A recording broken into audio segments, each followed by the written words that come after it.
you get it? Is it on? Hello there. Welcome to another episode of Taking Over the World with Ed and Aaron. So, buddy. We did it again, man. I don't know how. Is it good or bad that we're starting to like think alike? I mean, It's a some good of it thing. is I'm excited about. Some of it I'm concerned about.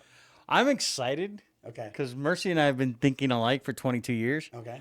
So that's a long time. So if we continue to think alike, dude, this partnership can go for 100 years. Take over the world. I'm telling you. All right. I And got to we will. start off with something though. Oh, I jeez. just told Gabby, just told you, it's time to come clean. Okay. I think the world needs to know that I have an addiction. Well, what's your addiction? It's going to be the death of me, I think. But I think with the Baseball? proper support, I think I can get through it. Baseball? It's fair. I've realized that I am full-blown addicted to the Ghost energy drinks that taste like orange cream popsicles. Do you remember those orange creamsicles? Yes. Well, the energy drink came out with one that's an orange creamsicle, and I have found myself going to the gas station quite a bit, and I don't need gas. You And just I'm buy going them? through them, and it says like natural caffeine on it, which we know is probably hogwash and potatoes. But Right. I'm concerned I need to stop drinking so many. Well, One Up, the brand of power drinks, protein powder, Yeah. has strawberry shortcake. Remember those ice cream strawberry shortcakes? Man, what happened? That's what they have. Oh yeah, with like the little. Yeah. And it tastes just like it. See, that's the problem with all these companies now. They've figured out how to get to us. Like back in the day, I feel like like back in when like we were growing up and you were like in the gym or whatever, and you got into like proteins and energy, like protein drinks and like meal replacement drinks. It was like vanilla, chocolate. Like if you wanted strawberry, you threw in some strawberries. If you wanted a little banana, you threw in some bananas. Yeah. Now you go to these places and it's like you got cookies and cream, Reese's peanut butter cup. It's like these energy drinks, creamsicle, like Sour Patch Kids, and I'm just like a sucker for this stuff. So what are we going to do with your addiction, though? I don't know. I'm gonna have to. I don't know. You're going to have to sell at least another house a month just to cover it. Good news is we have started off hot, right? We just ran some numbers, and Yeah. I think going through this morning year to date, which is 1 month, 31 days. 31 days. Not that it hasn't been some hard work leading up to it, but just about $12.5 million in closed business, commercial and residential. In what everybody's calling a horrible market. It's tough. It's tough. It is tough. Right? We have to work. It's not. Surprise. Yeah. Surprise. That's the key. We have to work. Well, and I think, yeah, and that's not, and the thing is that it's easy to get blinders on too, right? Like, right, with one deal, people just start to stay focused. I got to babysit this thing the whole way. And that's when it comes back, we've talked about building a team, to help you so that you don't have to have blinders. Because then we started looking at it. We got another $2 million just in residential sitting in escrow right now. Like, that's not, well, if we get this one. So, like, no, this is like escrow that's going to close in the next, 1 to 3 weeks of stuff there. And 3 new listings on the market too. And again, yeah, you talk about people are like, wow, what are we going to do? And this is the shifting market, and people don't want to buy, people aren't selling. It's like, or are you just using Not that working. as a crutch? Yeah, it's Right. like, are you using the market conditions to be a scapegoat? And, we've talked about it. Like, the market is what the market is. There will always be a market. It's like, it's a different market. Well, yeah, every day we wake up, it's a different market. But the thing is, like, to the point of what are you using as a crutch? Like, everybody's scaling back everything they do. Right. So we're not scaling back at all. We're actually scaling forward and doing more and more marketing and stuff to get, the brand out there, the transactions, the listings. And we sent out postcards for a new listing, and right away got a text message. Hey, can I get more information? I sent him a link to it from our website, and he's like, can I see it on Saturday? Well, and I think that goes back to what we've talked about before, is that you don't necessarily have a spending problem.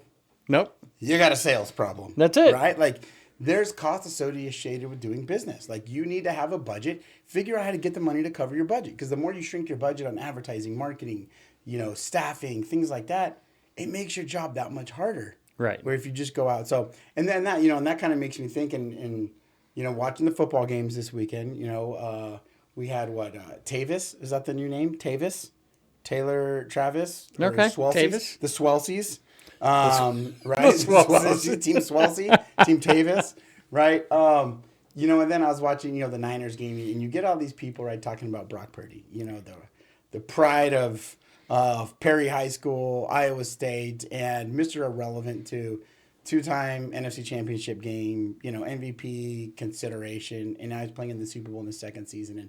And you get these people that say, well, he's not that good. He's playing in Shanahan's system. He's a system quarterback. And I heard one of the quarterbacks, I forget exactly who it was, but it was like, dude, we're all system quarterbacks. Right? And so it got me thinking about, we interviewed a new agent the other day for our team. And we told him, listen, we're not here to change the way you operate, to change who you are. We want to take what you do and enhance it. Right. Right? And I think that's what gets lost on some of these people is that you look at somebody like Brock Purdy, say, well, is he a system quarterback that he just happened to fall in the right spot? Or is you go to the leadership? Because we talk about leadership, leading by example, and you look at Shanahan. Why is he not being like, he took Brock Purdy, he knew what his strengths were, he knew what his weaknesses are. Maybe he devised the system to fit more of Brock Purdy. Right. Shanahan has a style, but he's like, okay, Brock Purdy's now our guy. Okay, some of this isn't going to work, some of this over here isn't going to work, but all this is going to work perfectly. And, it's like, so it's not that Purdy fell into a different spot, like, why can't we appreciate the leadership changing? And that's what we were thinking about, and talking about when we're looking at new agents, how to get them to be the best versions of themselves. Right. And the thing is, we're all system people. Right. Like, regardless of what industry you're in, you're a system person, right?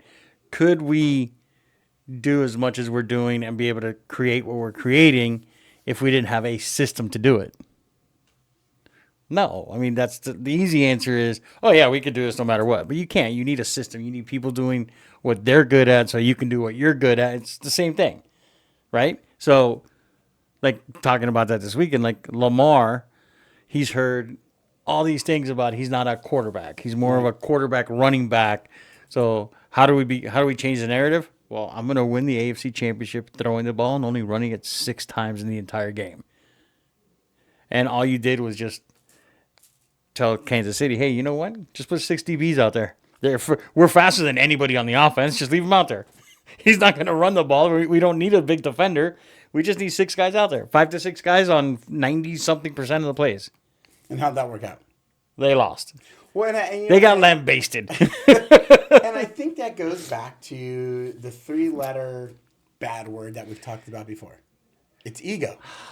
You love that. You love that word. Well, think about it. Okay, so Lamar's arguably, he's probably a front runner or leading candidate to win the MVP, right? Correct. So now you go, well, what got you there? Just like real estate, just like any other business, what got you there? Was it, the building the relationships, having the YouTube education built out, having the postcards going out, have everything in play?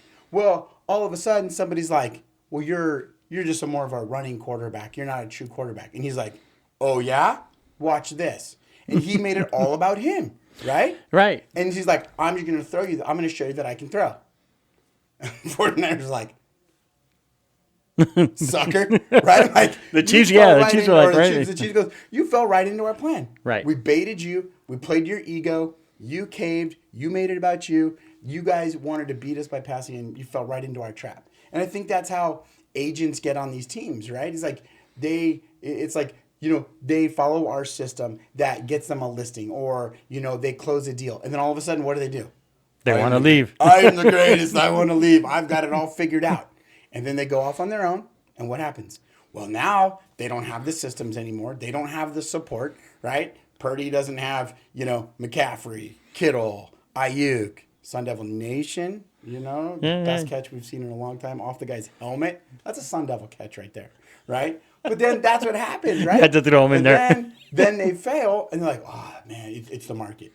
No, it's just like, you had a good thing going. You were a part of the system. You weren't ready to go. And then you went on with your ego and you tried to do something that you couldn't do. Like, there's nothing wrong with Lamar running the ball 10 times. Like, keep him honest. Fine. Right. It's worked. It worked all up. Like, why change it, man? Because people have to. That's what they think. Yes. They think they have to change it and they're going to do different things now.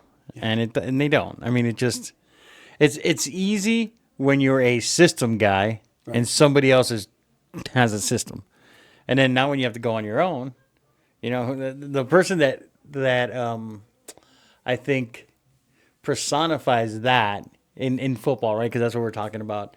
In business, we know I can rattle off a bunch of names, but if we're talking about sports, I think AB was the perfect one. Yeah, Right? fair. Yeah, I was a great receiver. I go somewhere else, I'm really not that good. Then I melt down. Then I buy an arena team that I'm ownership of, and don't pay the players because I don't like the way they're playing. Well, nobody liked the way you play, and you still got paid. like, I mean, like talk about. he's the perfect example of that. AB is the fair. perfect example. Yeah. I mean, yeah, it's fair. It's like, you look at these guys and it happens, and it happens in real estate. It happens in business, like when, yeah, everybody just wants to branch off on their own because they think it's so easy. And Right. it's hard. It's hard to have all the systems. You got to have a financial commitment. You got to have a work ethic commitment and on paper. And, from someone looking down at 30,000 feet, they're like, I can do that. It's like, man, you got no clue what goes into it. You got Right. You're not stressing. You're not stressing over making a payroll. You're not stressing over covering a bill for this. You're not worried about an office expense. Like, you come in, you clock in, you have all the systems ready to go, and as soon as that shoe flips and now you're wearing it, it's like, well, I don't need the office. Well, you do. I don't need the marketing. Yeah, you do. I'll start giving out high fives as closing gifts, and a coffee mug that says "Great job, congratulations on your new home." Like right, so and you I'll throw in like a home warranty. Okay, great. They're not going to remember you from a home warranty. No. We talk about closing gifts all the time, and making an impact. And like it's just about the relationship, and I just don't think people get it. And it goes from sports to business to life, and who you surround yourself by. It is what it is. But I'll tell you what, when you bring up AB, I mean, hopefully, God bless him. Hopefully, he's doing well, and he's a nutcase. I think there's some things shaking up there that maybe some CTE going on in there. Some stuff up there, but I mean, you talk about the ultimate Irish goodbye, ghosting people at the bar. The guy takes off his pads and his shirt in the middle of the game. He's like, deuces, I'm out. He just walks off the field. Like, here's my stuff. You know what? I'm good. Right. I mean, that's an aggressive move. No, it was definitely aggressive. Your terms, I guess, right? Yeah, But see, so there's two people you look at him and he's like, I'm doing it my way, right? Right. And then you look at somebody like Travis Kelce, going back to him, he got drug tested. Tavis Kelce, yeah. Fine. He got drug tested his freshman year in college, failed the drug test. Incoming coach was like, yeah, you're off the team, no scholarship, you're done. His brother's like, no, we're going to follow the rules. His coach actually told him, in order to even consider joining the team again, you got to go to every single game. You got to go to every single class, and you have to maintain a 3.0 or better. He's like, and when I just saw his interview about that, and he's like, yeah, attending every day in school was never an option with me. So I'm not going to do that. But when he realized that you have to conform, because there's rules. You have to follow the rules. There's rules, Donnie. Look where he's at now. Yeah. And he started in college at Cincinnati as a quarterback. And when he came back his sophomore year, that they let him back on the team, they were like, we don't need a quarterback anymore. We think he'd be a good tight end. It's pretty panned out. Oh, good. Sometimes you got to adapt and pivot, but he did well. But that on his thing is he gave up because he said, okay, my goal is to play football. Right. So whatever you want me to do, I will do so I can play football. So are we thinking maybe like you go back to quarterbacks, tight end conversions? Do we look back at Tim Tebow and maybe think like if he would have been a little bit more on board, could he have been the Travis Kelce, the pre-Travis Kelce? Maybe. Do we look at somebody like, do the opposite flip? Ryan Tannehill, who was a receiver, then turned quarterback. Like, you never know. It's interesting that you like you start to think about like some of the guys and maybe how it translates guys from receiver to DBs. You don't see too many DBs going to receivers because they can't catch. But like Edelman, quarterback, receiver. Yeah. And I know there's a handful of other examples, but it's like it's interesting. Like I wonder if they have. So you brought up Purdy. Yeah. Who's Purdy's all-time hero that he followed? I'd have to say me. I think Purdy looks up to me as a hero. I think he does. Okay, football player that he looks up to. Oh, Not just gosh. general person. Football player. Man, I don't know. He wears the Loaded same question. number. Oh, Joe Namath. I don't know. Joe Namath was 12. Yeah. He was 12. 13 was Dan Marino. Dan the Man Marino. That was Finkel's his- Einhorn. Einhorn is Finkel. Dan Marino. That was his guy. That was his whole time. That's why he wears number 13. Like his solid. most exciting time was when they played the Dolphins and Marino was on the field. And he actually got to meet Marino. Isn't that funny how like you end up with sports numbers and stuff? And like I was talking to my son, so my son wears number 4, and because I wore number 4, and so he's seen my pictures and stuff, and so we started talking about it. It's like that's his. He wears number 4 because Dad wore number 4, and I was like, well, I started with 24, right? Ken Griffey Jr. was my dude. Was your dude? Oh, was my dude. I had 2 dudes growing up. It was Ken Griffey Jr. and primetime Deion Sanders. Okay. I had like Wheaties boxes back when we had the Wheaties boxes. Yeah. I had like my mom like laminated them when it was cool to like laminate stuff. I had them up on my wall. I had Griffey and primetime, and I was like, I had the swag of primetime. Like I had wrist taped for no reasons. I had like a baseball man. I had wrist taped. I had football. I had like the spat up my cleats, man. Like there was nobody that was gonna be out swaggy than your guy when I took the field. And then so I was always 24. And then we started to get to high school, and I was like, there's like single digits is sweet. Like single digits are sexy. And so I was like, well, I'm going to be 2. Right. Because I was like, Griffey, 24, primetime, 21, common numbers, 2. And then in football, 2 was already taken by a senior or something. And he was a stud, too. So I'm like, this makes sense. Right. So 4 was available. So I went with 4.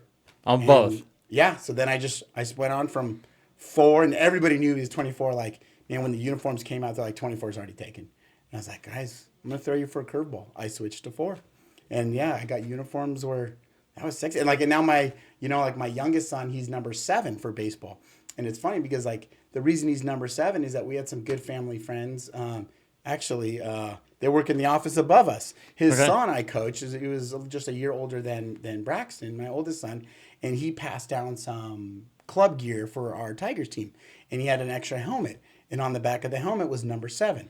Well, my youngest, he wanted the Tigers helmet because he had to be like his older brother, and so it had the sticker number 7 on it. So he's like, Dad, I want to be number 7 now. It'll match my new Tigers helmet. So now, like I always joke with the dad that I know, and I talk to the son. I was like, my son wears 7 because of you, because you passed down the helmet and it had 7 on it, so his baseball number is 7 because it's always cool to kind of see where some of that stuff comes from. Right. So mine was 67. Yeah. Because I don't have an option. I can't were use single alignment. digit. Yeah. Like we had no options. That goes back to Travis. I saw something where he was talking about, I think it was in New Heights, in their podcast. He was talking about he wears 87. And I don't think Jason, his brother, even knew he wore 87 because of Jason. I guess that was the year he was born. He was born, right. So he wore 87, like paying homage to that. So it's cool how, like, things like numbers and, like there's family names that do that kind of stuff or named after, athletes or relatives or this or that. But I always think it's kind of cool, like, numbers. See, That's mine kinda was cool. because of Bob Kuchenberg. Yeah.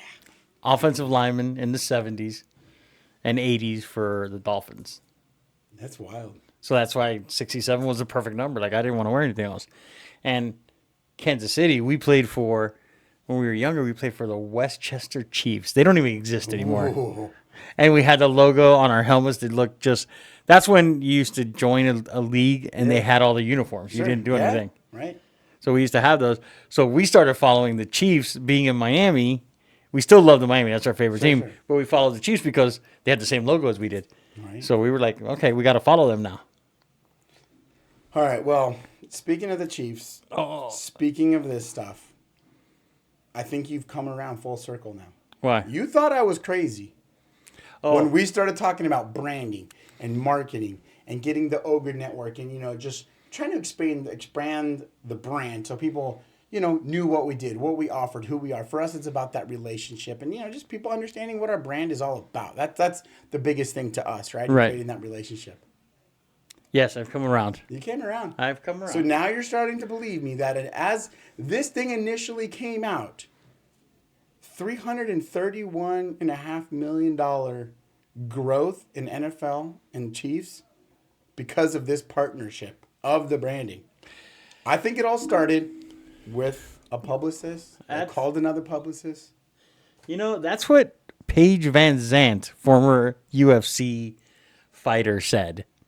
I was listening to her on a podcast, and she said that when she first hired her first publicist, they got a call from an Shout NFL. out any publicists listening? Yeah. We're looking. Yeah. It's time for us to get a publicist. So she ended up getting a call from the publicist of an NFL player. She didn't say who that was. I'm curious who it was. Okay. That planned everything to where the paparazzi were going to stand when they went out to dinner. So they set what up they a were date. doing. Prearranged date. Oh, like they were planning like who's gonna hold whose hand and what's gonna happen and where the paparazzi are gonna show. I mean, it's planned. So she says the same thing you said, that this was all. Not that it hasn't turned into something more because they've spent time together and all this stuff. I feel like there's some genuine love there, and I like it. I'm all Right. in on this thing. Right. I'm not one of those, but I'm all in on it. But I believe the start. The start was a publicist calling a publicist saying, "Hey, you know how big this can get." So yeah, no, I believe you. I'm sticking with my thing. You wait till Kansas City hosts the Super Bowl next year. Next year. You just watch who's headlining that halftime show. You know. Remember when we spoke earlier about Mrs. Martinez? Oh yeah, The teacher. The Dolphins. Guess where she's gonna be next weekend? Probably at the Super Bowl. Yes. Well, out of just doing her content and doing everything she's done, she has a partnership with the NFL now. They're paying her to create content, and they gave her 2 tickets to the Super Bowl. Girl. Well, it's all about, I mean, we talked about it. Partnership, right? One of our most recent strategic partnerships with Fidelity. Right. Right? Like, so we know Fidelity is big. We know they're nationwide. Like, we know they're a great partner here for us in Las Vegas. I mean, obviously, you got the connections to the Knights, but, like, from that aspect, from what they help us and our clients accomplish on the real estate side is incredible. Right. So it's a great partnership with Fidelity for us. So now you start to think of these partnerships, okay? Now you're like, the Swelfsies and Tavis, that's a good partnership. And I think it's blossomed into more. I'm all in on this thing. You got, Miss Martinez partnership. Then you got now Juice, the fullback, from the 49ers. His wife's out there doing her thing, like putting out these ridiculously awesome, like, jackets and like, dude, like she's, I don't know, from what I can tell, like I see her videos, like, dude, that stuff she's putting out is like, that stuff's awesome, like super talented stuff and getting it out there. And now she just signed a licensing deal with the NFL. So it's like, you got to take a leap. You got to get out there. And again, it comes into partnerships. You try to do it on your own. You let your ego play. Like, I can do it myself. I don't need a partnership. I don't need to be part of a team. Like, this gal, she shot her shot. She's making, stuff for, Mahomes, Brittany, and, and Taylor, and, I think, like Simone Biles and Lautner, like they got all this stuff, and people are like, oh my God, where'd you get this? She did it for Debo. Debo was wearing a Brock Purdy. Oh, I did see that Brock Purdy one. Where it said MVP on it and everything. Yeah. So, but the thing is now, the only way she could do it was if somebody gave her a jersey. Okay. Because apparently there's a law that if you buy something and then you reconfigure it and you change it, you could do it yourself. You just can't market new stuff. Okay. Like it's secondhand stuff because you're just modifying something you already paid for. It. So since somebody was like, hey, can you take this jersey and change make it into something for me? Here you go. Here's a gift. I'm giving it back to you. Right. So now she's going to be able to do that and probably sell it. I think she was selling them. But you can change it and still market it to that brand if you're using only stuff from that shirt. Right. Which is where everybody came in, like the first one she made for Taylor, which is what really blew her up. Right. Even though they all knew her, but on the big scene because Taylor was wearing it. But it had a Nike swoosh. And the Nike swoosh was on the Chiefs jersey, so she could use it because it was there. So it's, if you secondhand fix it, you can repurpose it and do whatever you want because you already paid for it.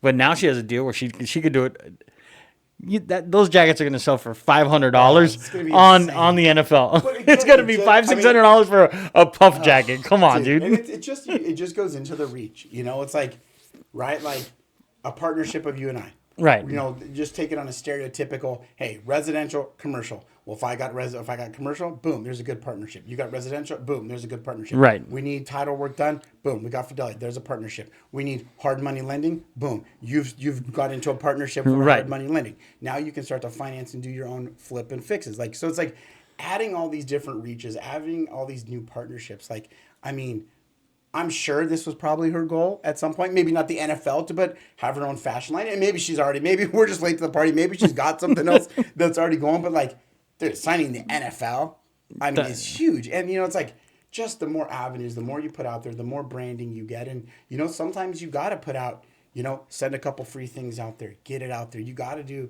those events, you know, that appreciation, that customer or client appreciation stuff. And, man, now look at her. I mean, good for her. I'm happy. Well, you know who has the up and coming sneaker brand now? I don't know. Snoop Dogg. Oh, Snoop D-O-double-G. He signed a partnership with Skechers. I was gonna say with Martha Stewart again. No, with Skechers. So he went. First of all, hold the phone.